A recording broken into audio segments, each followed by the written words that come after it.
பிரான்சினுடைய அதிபர் மெக்ரான் இன்றைக்கு ஒரு அறிவித்தலை விடுத்திருக்கிறார். பாலஸ்தீனத்தை தனி நாடாக்குவது, இஸ்ரேல் ஒரு நாடு பாலஸ்தீனம் ஒரு நாடு என்கிற அந்த கோட்பாட்டை வலியுறுத்தும் விதமாக இரு நாட்டினுடைய தீர்வுகள் குறித்த ஒரு உச்சி மாநாட்டை பிரான்சும் சவுதி அரேபியாவும் தலைமை தாங்கி நடத்தப் போகிறது. ஜெனின் முகாம் பகுதிகளில் கிட்டத்தட்ட 87 கட்டிடங்களை இன்றைக்கு மாத்திரமே இஸ்ரேல் அடித்து நொறுக்கி இருக்கிறது, அழித்திருக்கிறது, மொத்தமாக இல்லாமலாக்கி இருக்கிறாங்க. வரைபடத்தையே நாங்க இல்லாமலாக்க போறோம், அந்த வரைபடம் முழுவதுமாக இஸ்ரேல் என்கிற வரைபடத்துக்குள் வர வேண்டும், பார்டரை எகிப்து திறந்தே ஆக வேண்டும் அவர்களை காப்பாற்றுவதற்காக. அப்படி திறக்கிற போது இந்த மக்கள் எல்லாம் எகிப்துக்குள்ள போயிருவாங்க, காசா எங்களுக்குரியது என்று நாங்கள் அறிவிப்போம் என்பதுதான் அவர்களுடைய சூட்சுமமான திட்டமாக இருக்கிறது.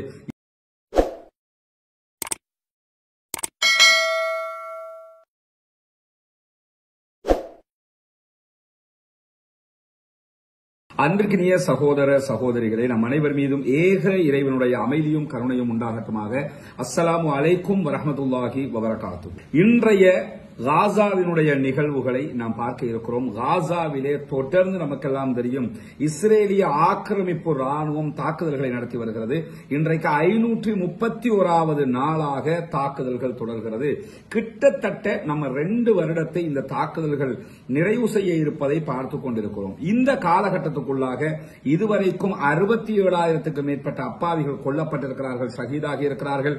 அதேபோன்று 1 லட்சத்துக்கு மேற்பட்ட சகோதரர்கள் படுகாயம் அடைந்திருக்கிறார்கள் என்கிற நிலையில இன்றைய தினம் மாத்திரம் வடக்கு அதேபோன்று தெற்கு காசா பகுதிகளில் இஸ்ரேலிய ஆக்கிரமிப்பு ராணுவம் நடத்தியிருக்கக்கூடிய தாக்குதல்களில் 110 சகோதரர்கள் அப்பாவிகள் கொல்லப்பட்டிருக்கிறார்கள், ஷஹீதாகி இருக்கிறார்கள் என்கிற செய்திகள் பதிவு செய்யப்பட்டிருக்கிறது. பாலஸ்தீன சுகாதார அமைச்சகம் வெளியிட்டிருக்கக்கூடிய செய்திகளில் இஸ்ரேல் கடந்த செவ்வாய்க்கிழமை முதல் இன்றைய நாள் வரைக்கும் கிட்டத்தட்ட ஒரு 4 நாட்களுக்குள்ளாக 710 அப்பாவி பாலஸ்தீனர்களை கொன்று குவித்திருக்கிறது என்கிற செய்திகளோடு மாத்திரமல்லாமல் 1000க்கு மேற்பட்டவர்கள் படுகாயம் அடைந்திருக்கிறார்கள்.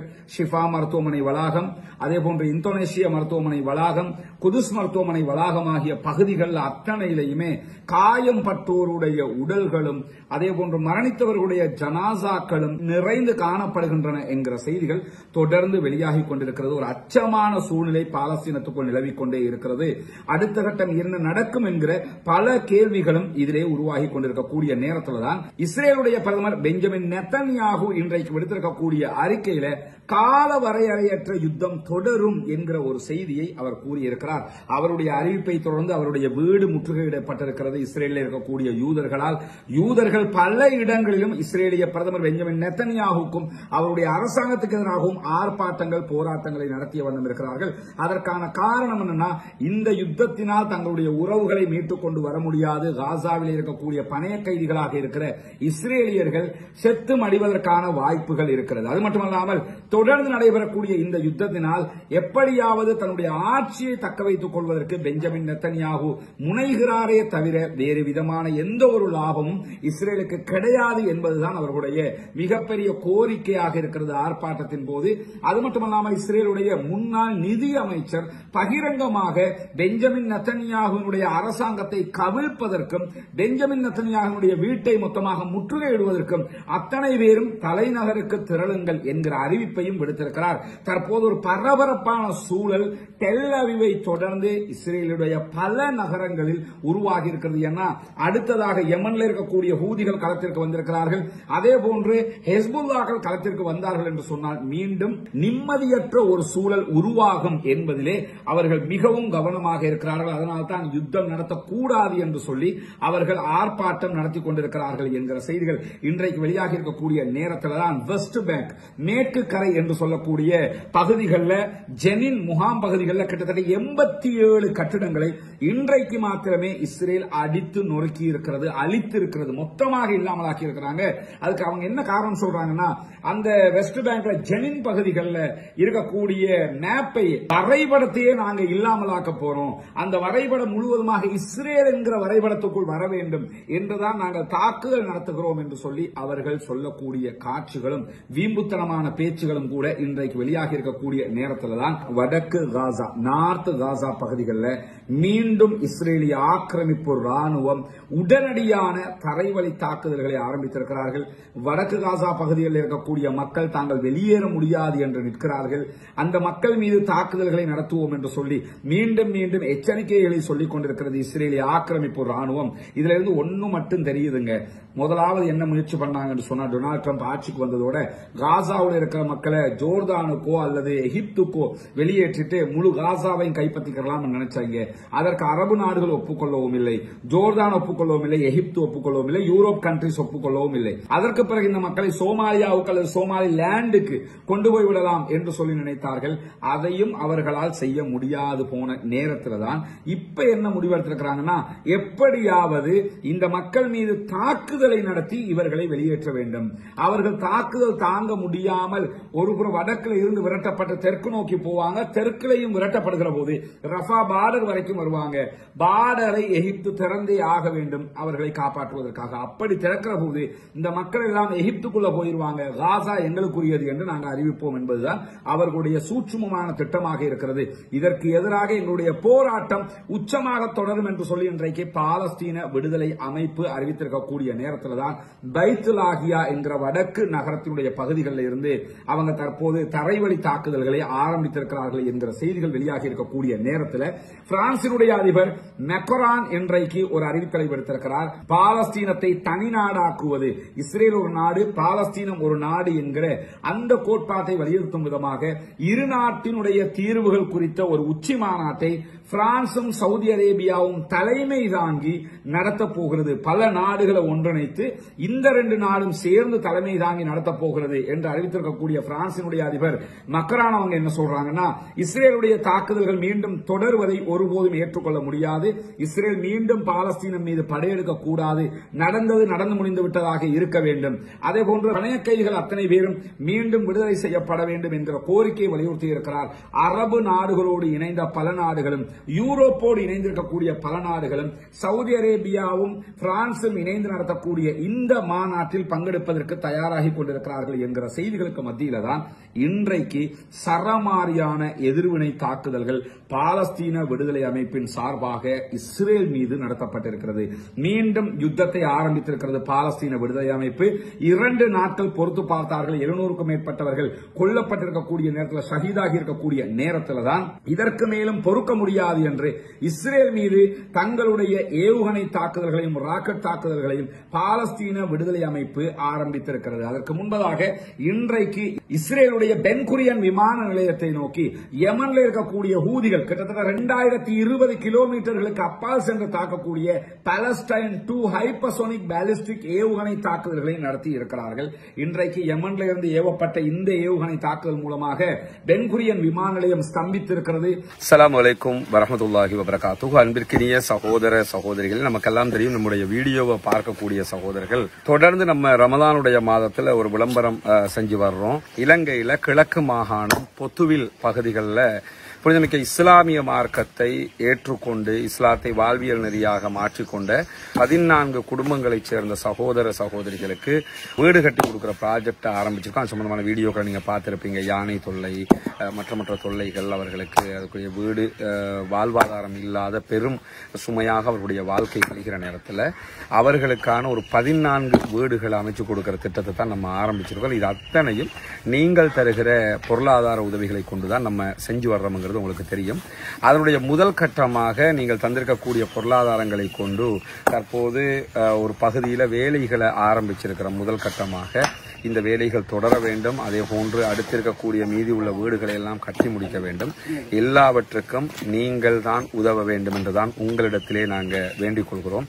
புனிதமிக்க ரமலானுடைய மாதத்தில் உங்களுடைய ஜகாத் நிதிகளை இந்த மக்களுக்காக தந்துதவ வேண்டும் என்பதுதான் நம்முடைய கோரிக்கை. இஸ்லாத்தை பொறுத்தவரை நமக்கு தெரியும், ஜகாத்தை பெற்றுக்கொள்ளக்கூடிய 8 கூட்டத்தாரில் ஒரு முக்கியமான கூட்டத்தாராக கவனிக்கப்படக்கூடியவர்கள் முஅல்லஃபத்துல் குலூப் என்கிற உள்ளங்கள் ஈர்க்கப்படக்கூடியவர்கள். உள்ளங்கள் ஈர்க்கப்படுறவங்கன்னா இஸ்லாத்தை நோக்கி நோக்கி வரக்கூடியவங்க. எனவே அவர்களுக்கான இந்த உதவியை, ஜகாத் நிதியை முன்னால் தெரிகிற நம்முடைய அக்கவுண்ட் நம்பருக்கு நீங்க வைப்பு செய்ய முடியும், டிபாசிட் பண்ண முடியும். அதே நேரத்தில் சில நாடுகளில் இருந்து அந்த அக்கவுண்ட்டுக்கு டிபாசிட் பண்ண முடியாது என்று சொல்லக்கூடியவர்கள், இந்தியா போன்ற நாடுகள், மற்ற சில நாடுகள் அந்த பிரச்சனை இருக்கிறதா சொல்றாங்க. முன்னால் தெரிகிற என்னுடைய தொலைபேசி மற்றும் வாட்ஸ்அப் இலக்கத்திற்கு நீங்கள் தொடர்பு கொள்கிற போது அது தொடர்பான வழிகாட்டுதல்களையும் நம்ம உங்களுக்கு தருவதற்கு தயாராக இருக்கிறோம். எனவே நபிகள் நாயகம் ஸல்லல்லாஹு அலைஹி வஸல்லம் அவர்கள் ரமதானுடைய காலத்தில் வீசுகின்ற காற்றை விட வேகமாக தர்மம் செய்வார்கள் என்கிற செய்திகளை நம்ம சஹீஹுல் புகாரி, முஸ்லிம் உள்ளிட்ட ஹதீஸ் கிரந்தங்கள் பார்க்கிறோம். அதே போன்று அல்லாஹ்வுடைய தூதர் ஸல்லல்லாஹு அலைஹி வஸல்லம் அவர்கள் இது போன்ற மக்களுக்காக, ஏழை எளிய மக்களுக்காக எவ்வளவு தூரம் உழைத்திருக்கிறார்கள் என்பதையெல்லாம் இந்த ரமலானுடைய காலத்தில் நிறைய உரைகளை நீங்க பார்த்திருப்பீங்க. அல்லாஹ்வுடைய தூதர் ஸல்லல்லாஹு அலைஹி வஸல்லம் அவர்கள் சொல்கிறார்கள், இத்தகுன்னார வலவ் பிஷுக்கி தம்ரா, ஒரே ஒரு பேரிச்சம்பழத்தினுடைய துண்டு இருந்தாலும் அதை தர்மம் செய்து நரகத்தை விட்டும் பாதுகாத்துக் கொள்ளுங்கள். நரகத்தை விட்டும் பாதுகாப்பு தேடுகிற உயர்தரமான உன்னதமான ஒரு மாதத்திலே நாம் இருக்கிறோம். எனவே இந்த மாதத்துல நம்ம இபாதத்துக்கள் செய்து நரகத்தை விட்டும் பாதுகாப்பு தேடுவதைப் போல இன்னொரு வகையான இபாதத்து தான் நம்முடைய சொத்து செல்வத்தினூடாக இந்த ஏழை எளிய மக்களுக்கு நாம் உதவுவது. எனவே அந்த காரியத்துக்கும் உதவுங்கள் என்று அன்பாக கேட்டுக்கொள்கிறோம். இந்த ஹூதிகளுடைய தாக்குதலை பொறுத்தவரையில நம்ம தெரிந்து கொள்ள வேண்டிய முக்கியமான விவகாரம் என்று சொன்னா, ஹூதிகள் மீது யமன்ல அவங்களுடைய கட்டுப்பாட்டில் இருக்கக்கூடிய ஹுதைதாவாக இருக்கலாம், சனாவாக இருக்கலாம், மிகப்பெரிய பறந்துபட்ட பகுதிகள் அவங்க கண்ட்ரோல் பண்ணி கொண்டிருக்கிறாங்க.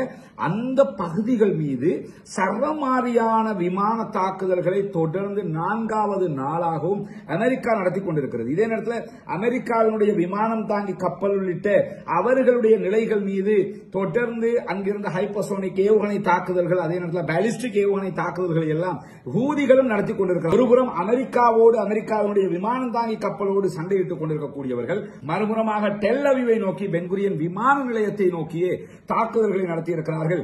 இது இன்றைக்கு இஸ்ரேல்கள் மத்தியிலே மிகப்பெரிய கலக்கத்தையே உண்டாக்கி இருக்கிறது. மீண்டும் களத்திற்கு வந்திருக்கக்கூடிய ஹூதிகள் எவ்விதமான இடையூறும் இல்லாமல், எவ்விதமான தடங்களும் இல்லாமல் அவர்களுடைய தாக்குதல்களை தொடர்ந்து கொண்டிருக்கிறார்கள். அமெரிக்காவுடைய எந்த எச்சரிக்கைக்கும் அவங்க பயப்படவும் மாட்டோம் என்று சொல்லி இன்றைக்கு அவர்களுடைய ஆயுத பிரிவினுடைய ஊடக பேச்சாளர் யஹ்யா சாரி அறிவித்திருக்கக்கூடிய நேரத்தில் தான் காசா தனியாக இல்லை, யமனுடைய ஹூதிகள் எங்களோடு இருக்கிறார்கள் என்கிற ஒரு அறிவிப்பை பாலஸ்தீன விடுதலை அமைப்பினுடைய ஊடக பேச்சாளர் அபு உபைதா அவர்கள் அறிவித்திருக்கிறார்கள். நமக்கு தெரியும், அபு உபைதாவை போலதான் பாலஸ்தீன விடுதலை அமைப்பினுடைய துணை ராணுவ குழுவினுடைய ஆயுத பிரிவின் ஊடக பேச்சாளராக இருந்தவர் தான் சகோதரர் அபு ஹம்சா அவர்கள். அவர் கொல்லப்பட்டு விட்டார், அவருடைய முழு குடும்பமுமே கொல்லப்பட்டு விட்டது. அதே போன்று அவருடைய சகோதரருடைய முழு குடும்பமும் கொல்லப்பட்டிருக்கிறது. ஜூன் அது தொடர்பான மேலதிக செய்திகளை ஏற்கனவே நம்ம சொல்லி இருக்கிறோம். இந்த நிலையில தான் அபு உபைதா தற்போது அறிக்கை வெளியிட்டிருக்கிறார். அபு உபைதா களத்திற்கு வந்திருக்கிறார். அவர் தான் இந்த செய்திகளை வெளிப்படையாக சொல்லக்கூடிய ஒருவராக இருக்கிறார். அவர்கள் பற்றிய செய்திகளை அவர் என்ன சொல்றாருன்னா, நாங்க தனியா இல்ல, எங்களோடு யமன்ல இருக்கக்கூடிய ஹூதிகள் இருக்கிறார்கள். அதே போன்று எங்களுடைய ராணுவ பிரிவு தொடர்ந்து தாக்குதல்களை நடத்துவதற்கு தயாராக இருக்கிறது என்கிற செய்திகளையும் அபு உபைதா அறிவித்திருக்கக்கூடிய நேரத்தில் இன்றைய தினம் சேம் டைம் ஹூதிகள் எப்ப தாக்குதல் நடத்தினாங்களோ பென்குரியன் விமான நிலையத்தின் மீது, அதே நேரத்தில் காசாவினுடைய நார்த் காசா பகுதிகளில் இருந்து பாலஸ்தீன விடுதலை அமைப்பும் ராக்கெட் தாக்குதல்களை நடத்தி இருந்தது. இந்த தாக்குதல் பற்றி அவர் சொல்லுகிற நேரத்தில் என்ன சொன்னார்னா, டெல் அவிவினுடைய வானத்துக்கு மேல யமனுடைய ஏவுகணைகளும் அதே போன்று காசாவினுடைய ராக்கெட்டுகளும் தொடர்ந்து தாக்குதல்களை நடத்தியன, குறுக்கிட்டு தாக்குதல்களை நடத்தியது என்கிற செய்திகளை இன்றைக்கு சொல்லியிருப்பது மட்டுமல்லாமல், காசாவினுடைய மக்களுக்கு ஆதரவாக யமனுடைய ஹூதி கிளர்ச்சியாளர்கள் கௌரவமான நிலைப்பாடுகளையும் நேரடியான ஆதரவுகளையும் தந்து கொண்டிருக்கிறார்கள் என்கிற செய்திகளையும் அவர்கள் இன்றைக்கு வெளியிட்டிருப்பதை நம்ம பார்க்க முடிகிறது. இந்த இடத்துல ஒன்று கவனிக்கணும் என்று சொன்னா, உண்மையிலேயே காசாவில் இருக்கக்கூடிய பெரும்பாலான மக்கள் சன்னி முஸ்லீம்கள், சுன்னா பேசக்கூடிய முஸ்லீம்களாக இருக்கிறார்கள். அதே நேரத்தில் யமன்ல இருக்கக்கூடியவங்க 100% அவங்க ஜெய்திகளாக இருக்கிறார்கள், ஷியா சார்பானவர்களாக இருக்கிறார்கள். அப்படி இருந்தும் அவர்கள் எந்நேரத்திலும் பாலஸ்தீன மக்களுக்காக நிற்கிறார்கள் என்பதும் இந்த இடத்திலே நாம் விழித்து பார்க்க வேண்டிய ஒரு விவகாரமாக இருக்கிறது. பொது விவகாரத்தில் நாங்கள் பாலஸ்தீன மக்களோடு நிற்போம் என்கிற அவர்களுடைய இந்த செயல்பாடுதான் பாலஸ்தீன மக்களுக்கு உறுதுணையாக இருக்கக்கூடிய நேரத்தில் தான் இன்றைக்கு காசாவில் இருந்து இந்த தாக்குதல்கள் நடத்தப்பட்டிருக்கிறது என்கிற செய்திகளையும், இன்றைக்கு ராக்கெட் தாக்குதல்களை நடத்தியிருக்கிறோம் என்கிற செய்திகளையும் அபு உபைதா சொல்லியிருப்பது மட்டுமல்லாமல், தெற்கு காசா பகுதிகளில் இருந்தும் ஏவுகணை தாக்குதல்கள் நடத்தப்பட்டிருக்கிறது என்று இஸ்ரேலிய ஆக்கிரமிப்பு ராணுவம் இன்றைக்கு அறிவித்திருக்கிறது. தெற்கு காசாவில் இருந்து இஸ்ரேலிய எல்லைகளுக்குள்ளாக ஏவுகணை தாக்குதல்கள் நடத்தப்பட்டதாகவும், ஒரு ஏவுகணையை அவர்கள் தடுத்து நிறுத்தி இருப்பதாக சொல்லியிருக்கிறார்கள். ஆனால் அதிகமான ஏவுகணை தாக்குதல்களை தாங்கள் நடத்தி இருப்பதாக பாலஸ்தீன விடுதலை அமைப்பு அறிவித்திருக்கிறது. எனவே பாலஸ்தீன விடுதலை அமைப்பினுடைய தாக்குதல்கள் பல நடத்தப்பட்டிருக்கிறது. ஒன்னே ஒன்னு தான் அவங்க தடுத்திருக்கிறாங்க என்று தெரியுது. அவர்களுடைய தாக்குதல்களால் பென்குரியன் விமான நிலையத்தினுடைய விமான போக்குவரத்து மொத்தமாக சரிவை சந்தித்திருக்கிறது. பல விமானங்கள், கிட்டத்தட்ட 7 விமானங்களை உடனடியாக பென்குரியன் விமான நிலையத்திலிருந்து திருப்பி அனுப்பியிருக்கிறாங்க என்கிற செய்தியை அல் ஜசீராவுடைய உண்மை பார்ப்பு பிரிவாக இருக்கக்கூடிய சனத் உறுதிப்படுத்தி சொல்லியிருக்கிறது. இன்றைக்கு 7 விமானங்கள் உடனடியாக திருப்பி அனுப்பப்பட்டது. காரணம் என்ன? யமன்ல இருந்து அட்டாக் பண்றாங்க, அதே மாதிரி காசாவுல இருந்து அட்டாக் பண்றாங்க பென்குரியன் விமான நிலையத்தை நோக்கி. ஏன்னா இந்த தாக்குதல் ரொம்ப டிஃபரெண்டான தாக்குதலாக இருக்குது. பேசி வச்சு செஞ்ச மாதிரி யமன்ல இருந்து பென்குரியன் அடிக்கிறாங்க, காசாவுல இருந்து பென்குரியன் அடிக்கிறாங்க.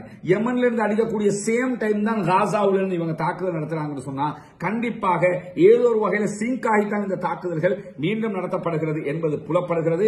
இந்த சிங்க பண்ணி இருக்கிறது கூட ஈரான் தான் என்பதும் மிக தெளிவாக அனைவருக்கும் புரிகிறது. அதனாலதான் அமெரிக்கா திரும்ப திரும்ப ஈரானை வார்ன் பண்ணிக்கிட்டு இருக்காங்க. அந்த வார்னிங் எல்லாம் கணக்கெடுக்காம வாடா பாத்துக்கலாம் சொல்லிக்கிட்டு யமன்ல இருந்து தாக்குதலை நடத்த சொல்லியிருக்கிறார்கள். சேம் டைம் காசாவிலிருந்து மீண்டும் தாக்குதல்கள் நடத்தப்பட ஆரம்பித்திருக்கிறது. எனவே காசாவிலிருந்து இன்றைக்கு தாக்குதல் நடத்தப்பட்டதில் என்ன அழிவுகள் அங்கே ஏற்பட்டிருக்கிறது என்கிற செய்திகள் வெளியாகவில்லை. காரணம் அங்க அல் ஜசீரா தடை செய்யப்பட்டிருக்கிறது.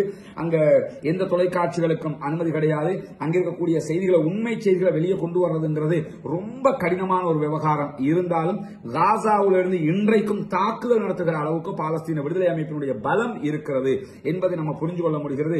எனவே பாலஸ்தீன விடுதலை அமைப்பு நாங்கள் தொடர்ந்து தாக்குதலை நடத்த திட்டமிட்டிருக்கிறோம் என்கிற செய்திகளையும் சொல்லியிருக்கிறார்கள்.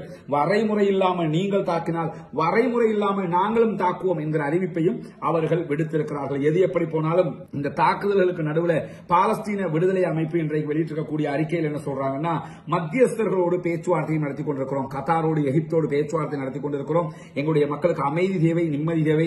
அதற்காகவும் அவர்கள் பட்டினியில் வாடிக்கொண்டிருக்கிறார்கள், அதிலிருந்து அவர்களை மீட்டெடுப்பதற்காகவும் கூட நாங்கள் எங்களுடைய பணிகளை செய்து கொண்டுதான் இருக்கிறோம். எனவே எங்களுடைய பணிகளை முன்னெடுப்பதில் அவர்களோடு சமாதான பேச்சுவார்த்தைகளை நடத்துவதில் நாங்கள் பின்வாங்கவில்லை. அது நடந்து கொண்டிருக்கிற அதே நேரம் தொடர்ந்து அடிவாங்கிக் கொண்டிருக்க முடியாது. எனவேதான் அவர்கள் மீது உச்சகட்ட தாக்குதல்களை நடத்த ஆரம்பித்திருக்கிறோம் என்று சொல்லியிருக்கிறார்கள். எதிர்காலங்களில் வித்தியாசமான தாக்குதல்கள் கூட நடத்தப்படலாம் என்கிற செய்தியை சொல்லியிருக்கிறாங்க. பொறுத்திருந்து பார்ப்போம் என்ன நடக்கப் போகிறது என்பதை. பாலஸ்தீனம் வெற்றி பெற வேண்டும், பாலஸ்தீனம் சுதந்திரமடைய வேண்டும், பாலஸ்தீன மக்களும் நம்மை போன்ற நிம்மதியானவர்களாக மாற வேண்டும் என்கிற உயரிய பிரார்த்தனைகளோடு பாலஸ்தீன மக்களுக்காக தொடர்ந்தும் ஜனநாயக ரீதியாக குரல் கொடுப்போமாக என்கிற கோரிக்கைகளோடு நாம தொடர்ந்து 2-3 நாட்கள் வெளியூர்ல இந்த நம்முடைய வீடு கட்டுகிற அந்த திட்டத்திற்கான வேலையாக வெளியூர்ல நிற்கிறோம். அதே மாதிரி முஸ்லிம் அல்லாத சகோதர சகோதரிகளுக்காக இஸ்லாம் பற்றிய கேள்வி பதில் நிகழ்ச்சிகளை தொடர்ந்து நடத்தி வர்றோம். அதனுடைய வீடியோக்கள் நாளை முதல் வெளியாக இருக்கிறது. இன்ஷா அல்லாஹ் நீங்கள் பார்க்கும்போது அல்ஹம்துலில்லாஹ் அவர்களுக்கான செய்திகளை நம்மளால முடிஞ்ச அளவுக்கு எத்தி வைக்கிறோம் என்கிற செய்திகளை நீங்க பாப்பீங்க. இன்ஷா அல்லாஹ் அந்த பணிகள் வெளியூர்ல இருக்கிறதுனால தான் வீடியோக்கள் இந்த வடிவத்தில் வந்து கொண்டிருக்கிறது. இன்ஷா அல்லாஹ் நாளைய தினம் பழைய முறையிலேயே வீடியோக்கள் வெளியிடப்படும் என்பதை குறிப்பிட்டுக் கொள்கிற அதே நேரம் பாலஸ்தீன மக்களுக்காக தொடர்ந்து பிரார்த்தனை செய்யுங்கள் சகோதரர்களே. நாளைய தினம் மிக முக்கியமான இன்னும் பல செய்திகளை எதிர்பார்த்திருங்கள். தனி வீடியோக்களாக அதை வெளியிடுறதுக்கு திட்டமிட்டிருக்கோம். அல்லாஹ் தஆலா அருள் புரிய வேண்டும். ஆகிர் தஅவானா அல்ஹம்துலில்லாஹி ரப்பில் ஆலமீன்.